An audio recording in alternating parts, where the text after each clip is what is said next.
हे guys, myself Ajit Jaan. आज हम बात करने आ रहे हैं कोचिंग शिपयार्ड के बारे में। जिस तरह की शुक्रवार के सेशन में एक पूरे सेक्टर डिफेंस सेक्टर में एक तेजी देखने को मिली, उसमें से कोचिंग शिपयार्ड ने 10% का अपर सर्किट पे जाके क्लोज हुआ। और इस वीडियो में देखेंगे कि ये कितनी तेजी आ सकती है शेयर में, उसके क्या आपका सपोर्ट और क्या रेजिस्टेंस होना चाहिए इस शेयर्स को लेके, उसके बारे में डिस्कस किया जाएगा और देखेंगे आने वाले टाइम में क्या लेवल आ सकती है।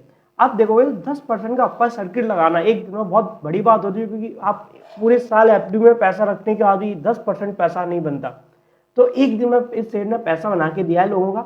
लेकिन अब देखना यह है कि ये तेजी टिकाऊ है कि नहीं टिकाऊ। देखो, ये अकेला कोचिंग शिपयार्ड बढ़ता तो एक तरीके से बोल सकते थे ये तेजी में भी ज्यादा दिनों तक ना टिके, लेकिन पूरे सेक्टर में तेजी आई है। तो पूरे सेक्टर में तेजी आई है तो यहाँ पर जो शेयर्स कोई 7% बढ़ा, कोई 4% के अपर सर्किट में बंद हो, कोई 3% बढ़ा, पूरे सेक्टर में तेजी आई है। तो यहाँ पर सेक्टर रोटेशन करना बहुत जरूरी है। डिफेंस सेक्टर में एक तेजी देखने को मिल रही है और सेक्टर रोटेशन बहुत ज्यादा इंपॉर्टेंट है और टाइमिंग बहुत इंपॉर्टेंट है सेक्टर रोटेशन के साथ। और मैटर ये भी करता है आपने कितना वेटेज आपने उन शेयर्स उन कंपनियों में पैसा लगाया, तभी आपका पैसा बनेगा। Trend is your friend. तो ट्रेंड को पहचानिए और ट्रेंड के साथ चलोगे तभी पैसा बनेगा। आपका बुलिश का ट्रेंड है तो आप कैश मार के आपको लॉन्ग पोजीशन बना के आप पैसा बनेगा। आप बेयरिश हो किसी को लेके तो आपका शॉर्ट करके पैसा बनेगा। तो आपको पैसा बनाना है तो आपको ट्रेंड को अपना फ्रेंड बनाना पड़ेगा। उसमें से हम आज कोचिंग शिपयार्ड की बात कर रहे हैं। पहले उसका हम मजदार डॉग की बात करेंगे, वो हम दूसरी वीडियो बनाएंगे उसके लिए। तो आप उसको हमारे चैनल को सब्सक्राइब कर लीजिएगा, तभी आपको वो वीडियो का नोटिफिकेशन मिल पाएगा। ठीक, तो आप जो चार्ट देख रहे हो डेली चार्ट है, आप देखो एक टाइम से कोचिंग शिपयार्ड में आप देखोगे तो एक टाइम से पूरे डाउन ट्रेंड में चल रहा था। कम से कम 45 से 50% का करेक्शन अपसाइड से आ चुका है। 40 से 50% का करेक्शन बहुत ज्यादा करेक्शन होता है। और यहाँ पर 10% का एकदम अपर सर्किट लगे एक दिन के में। और दिनों में देखोगे तो उसमें तेजी बनी है, लेकिन वो तेजी अकेले एक शेयर में बनी है। यहाँ पर पूरे सेक्टर में तेजी बनी है, पूरे सेक्टर में तेजी बनी है। तो उसमें कुछ ना कुछ बड़ा होने वाला है, ऐसा मान सकते हैं। तो उसका आप देखोगे ये आपको यहाँ पर एक ये आपको ये लाइन दिख रही है, ये डॉट डॉट डॉट, ये सुपर ट्रेंड है। सुपर ट्रेंड यहाँ पर एक बेयरिश का सिग्नल दे रहा था स्क्रीन पे जो आप देख पा रहे हो। तो यहाँ से शेयर्स का डाउनफॉल स्टार्ट हुआ था।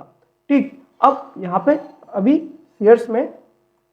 शेयर ने उस ट्रेंड लाइन को तोड़ा नहीं। इस रेड लाइन की जो मैं बात कर रहा हूँ, वो रेड लाइन में ब्रेकआउट आएगा आपका 1930 के ऊपर उसका ब्रेकआउट आएगा। लेकिन अब आप यहाँ पे बात करोगे तो सुपर ट्रेंड ने अभी बाय सिग्नल नहीं दिया है, पूरे सेक्टर में तेजी बनी है, तो उसके लिए बात करना बहुत ज़्यादा जरूरी है। अभी आप देखोगे जो 20 डे मूविंग एवरेज है उसका जो लेवल है 1868, अभी वो भी ब्रेक नहीं हुआ है। कल के ट्रेडिंग सेशन में भी ये ब्रेक होगा। ठीक है, हाई प्रोबेबिलिटी, क्योंकि सेक्टर में पूरी तेजी बनी है तो लोग और पैसा डालेंगे, फिर से एक नई तेजी आएगी।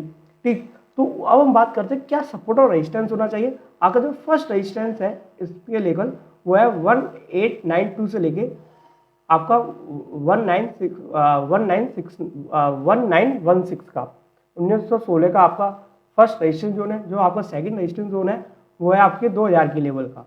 ठीक, 2000 के लेवल का ब्रेक करता है तो एक बड़ी तेजी देखने को मिलेगी इस केस में। वो आपका जो उसका नेक्स्ट सपोर्ट वो रेजिस्टेंस रहेगा वो रहेगा आपका 2200 रुपये का। ठीक, जो आपका नेक्स्ट रेजिस्टेंस जोन है। नेक्स्ट है आप ये ब्लू लाइन देख रहे हो, ये है 50 day moving average. 50 day moving average को भी ब्रेक करता है तो वहाँ पर और आगे के ऊपर के अप मूव्स देखने को मिल सकते हैं। पहले 20 मूविंग एवरेज को ब्रेक करेगा, फिर 50 को ब्रेक करेगा, तो एक ऊपर बड़ी तेजी देखने को मिलेगी। जो बड़ी तेजी अभी जो 10% का अपर सर्किट लगाया उस पर आप वॉल्यूम देखोगे तो यहाँ पर सेलर्स कम है। अब सबको खरीदना है। जिस तरीके से सेक्टर जो लास्ट डे सेक्टर में तेजी बनी थी उसे देख के जो इन्वेस्टर है, जो ट्रेडर्स है, उनका ध्यान इसकी तरफ अट्रैक्ट होगा तो उसमें और निवेश आने की चांसेस है, हाई प्रोबेबिलिटी बढ़ जाती है। हम ईडीएक्स इंडिकेटर यूज करते हैं, जो ईडीएक्स इंडिकेटर ट्रेंड की स्ट्रेंथ बताता है। अभी जो ट्रेंड है वो चल रहा है 39 की वैल्यू उस ट्रेंड की। देखो, मैंने ये एक लाइन ड्रॉ की है, ये ट्रेंड लाइन। अब ये शेयर डाउन ट्रेंड में है। ठीक है, डाउन ट्रेंड में इस ट्रेंड लाइन को ब्रेक करेगा तो एक ब्रेक करे big candle with big volume, तो एक बड़ी तेजी के मूव्स उसमें चांसेस होते हैं कि हाई प्रोबेबिलिटी होती है कि ये मूव्स बड़े आने वाले टाइम में आने वाले टाइम में बड़े मूव्स आ सकते हैं।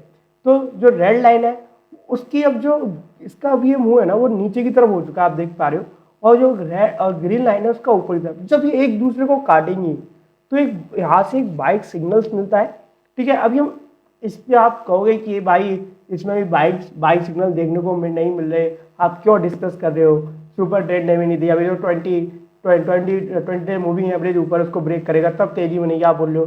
फिर आप बोल रहे हो 50 डे मूविंग एवरेज ब्रेक करेगा तब तेजी बनेगी शेयर्स में। लेकिन बात करना बहुत जरूरी है, क्योंकि लास्ट डे जो मैं आपको फिर से बोल रहा हूँ, लास्ट डे जो तेजी बनी है डिफेंस सेक्टर, वहाँ से जो रिटेल इन्वेस्टर्स हैं उनका जो उसको अपनी तरफ ध्यान अपनी तरफ खींचेगी कि भाई सेक्टर में पूरे और सेक्टर रोटेशन होने वाला है अभी, इस जिस तरह से तेजी बनी है उसको देखते हुए। तो यहाँ पे मैंने बोला था ना, ट्रेंड इज योर फ्रेंड, आप ट्रेंड के साथ चलोगे तो पैसा बनेगा, ठीक है। आपका एडीएक्स इंडिकेटर मैंने बता दिया है, और आपका मैं आरएसआई की वैल्यू बताऊँ तो ये एमएसीडी है, एमएसीडी भी ये माइनस में है। अभी ये ब्लैक लाइन ने रेड लाइन को कट किया, लेकिन ये नेगेटिव में, जब इसके ऊपर आया था ना इस साइड में तो बहुत पॉजिटिव होता है, ठीक है। ठीक, आरएसआई की बात करें, आरएसआई की वैल्यू एकदम इंक्रीज हुई है, 42 की वैल्यू अभी करंट है, 60 से वो तो और बाइंग और आने वाले टाइम में बाइंग की चांसेस बढ़ जाती है, ठीक है। लेकिन जो सेक्टर में तेजी बनी है उसके हिसाब से बात करना बहुत जरूरी है। और मैं आपको ये भी बता देता हूँ, एक डिस्क्लोजर देना चाहता हूँ, इन शेयरों में मेरे और मेरी फैमिली का निवेश हो सकता है, ठीक है। मेरे और मेरी फैमिली का इसमें निवेश है। तो पहले ही मैं ये डिस्क्लोजर है कि this video is only for educational purpose.